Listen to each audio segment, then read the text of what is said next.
A suspected new variant of COVID-19 detected in Vietnam. It's what else you need to know about COVID-19 tonight. Well, the state reports that 99% of current COVID-19 cases are among unvaccinated people. A statistic Health Department Director Dr. Libby Char hopes will motivate more people to get the shot. Earlier, I asked her how important our vaccination rate is to lifting COVID restrictions. Here's what she had to say. Well, 2 days since launching, the Office of Hawaiian Affairs received 200 applications for its financial assistance program.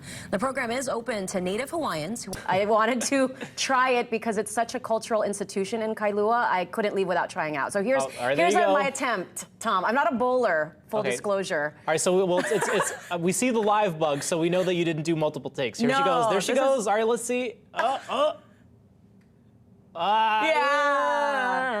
Well, new at midday, within the last few hours, the U.S. House passed a bill that aims to fight hate crimes against Asian Americans and Pacific Islanders. The U.S. Senate passed the measure last month. I'm right outside of Kuhio Park Terrace Towers. That's where 16 active cases have been identified alone. The Public Housing Authority actually doesn't run this property. Honolulu police officers involved in a deadly shooting of a teenager back in April are not going to trial just yet. Friends and family of the Nisei veterans call it important recognition of their sacrifice and a timely reminder of their brave stories.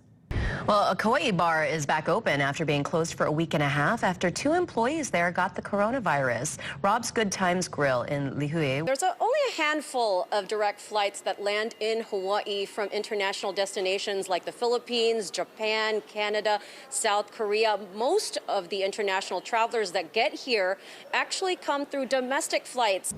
And turning to other news, the future of a popular hike, the Haiku Stairs, could be in jeopardy. As KITV4's TJ Horgan reports, the owner of the land may have started the clock on determining the fate of the stairs, also known as the Stairway to Heaven.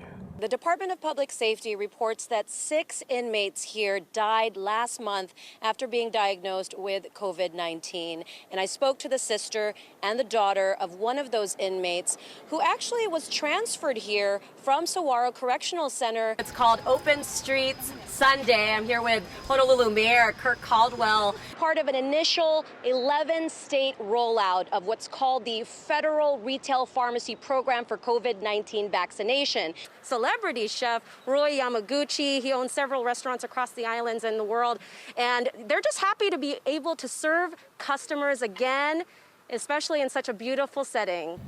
Well, Honolulu Mayor Rick Blangiardi today said he's working with Governor David Ige to allow water sporting events this week. The announcement comes after the governor approved the mayor's request to allow spectators for youth sports.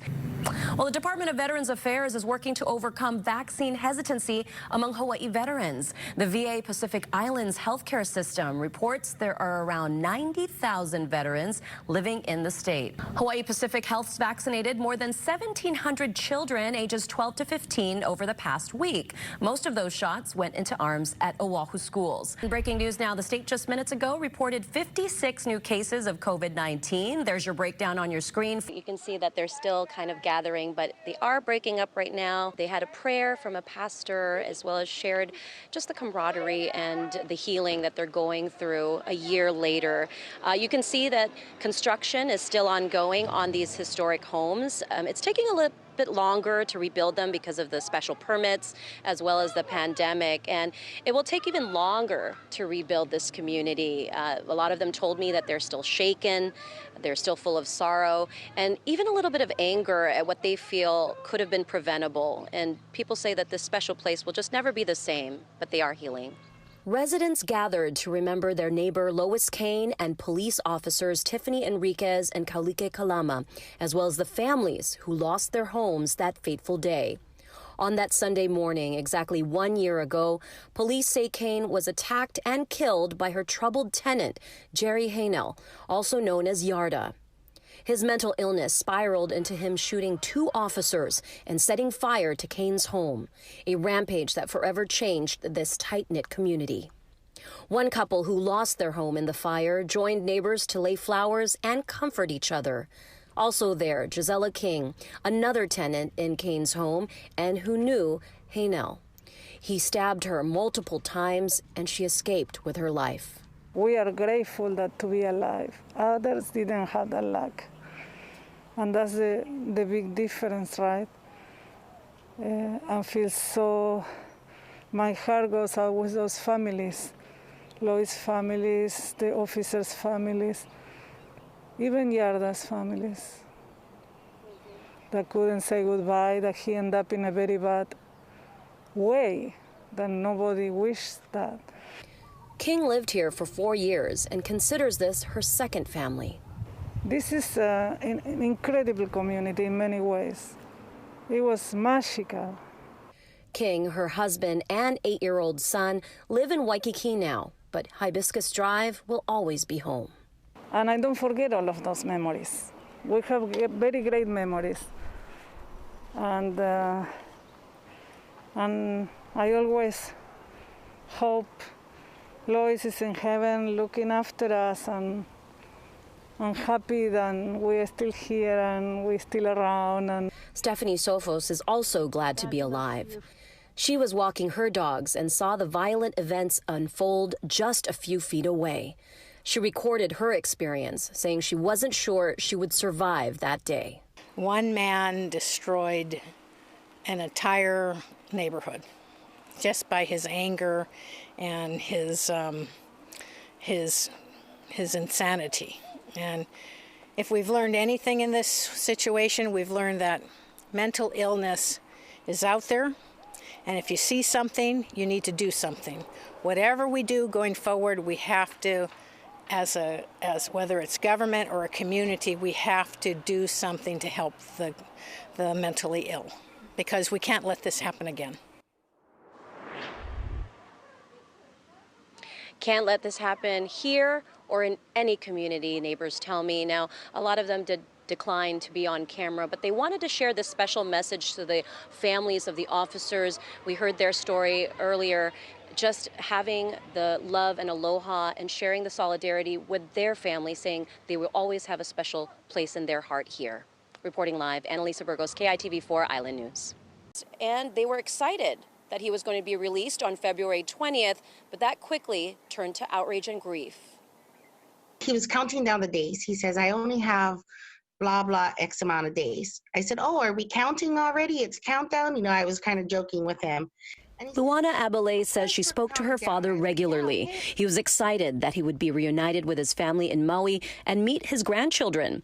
Their last phone call was on December 18th. She says in that conversation he was concerned about a lack of COVID-19 safety protocols. I said, so if somebody tests positive, what happens? Oh, they wait until, you know, there's a place for them to go, and then they separate us. But by then, we're all together still. Weeks went by without another call, and she began to worry. On January 20th, Abele says Palimomi Medical Center and Halava Correctional Facility called her about doing a video visit with her father, but gave her no details. 5 days later, he spoke to her from a hospital bed. He says, babe, I got COVID. And I started to cry immediately. And I said, what? How long have you been at the hospital? Because nobody's telling me anything. And he said, January 3rd. Why didn't anybody call me? He died 5 days later. Abele says she's been her father's power of attorney for years and is listed as his emergency contact. The family believes the state should be held accountable. I don't care if he's an inmate. You know, and the families that we should have been notified. You know, my brother should have known that his family was there for him, that we knew and that we cared about him. This is not acceptable. We were deprived the last weeks of early thinking outside the box for care, or early looking for a better doctor, or whatever we could have done. Charla Manuel is the inmate's sister. She says she's spoken to other families of inmates who contracted COVID-19. We need to make noise. We need to stick together until changes are made so that other families do not have to go through this.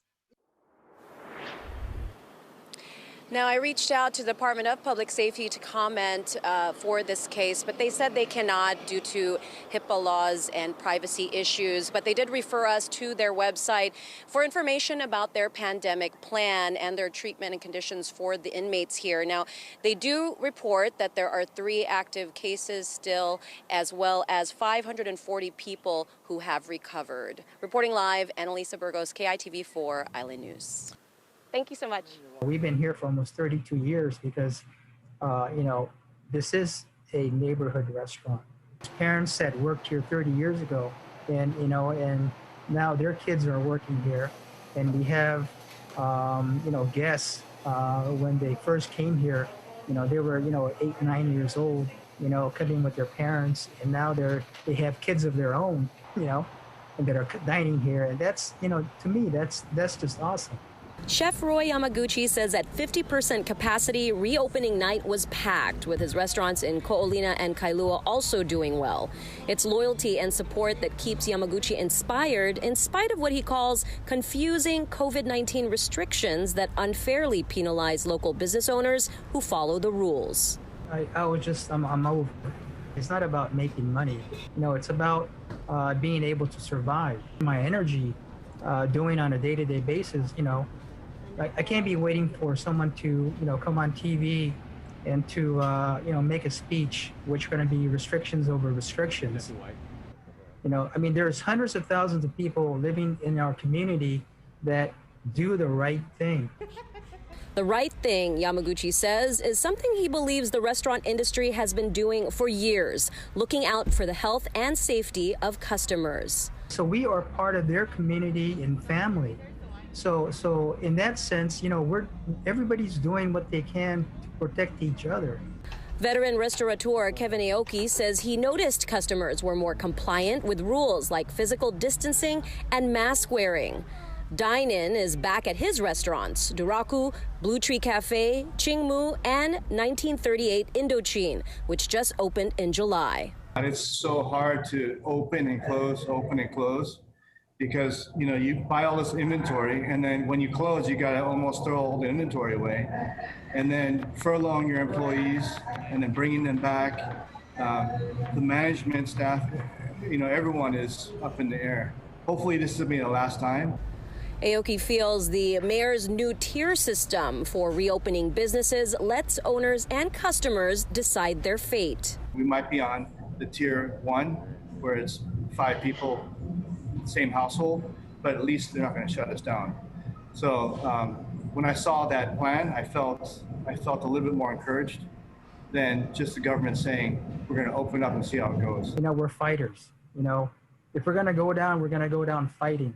We have huge hearts. We want to see good. We see the good in people.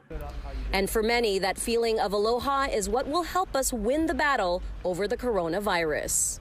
So go down fighting, you heard it right there. The restaurant industry really hoping that this is really the last time. And they are focused now that the fear of shutting down is gone. They're focused on bringing back the diners. They're using things like food specials, as well as this beautiful outdoor scenery, even live music and other things. So looking forward to the weekend. Sending it back to you in the studio, reporting live here in Hawaii Kai. Annalisa Burgos, KITV4 Island News.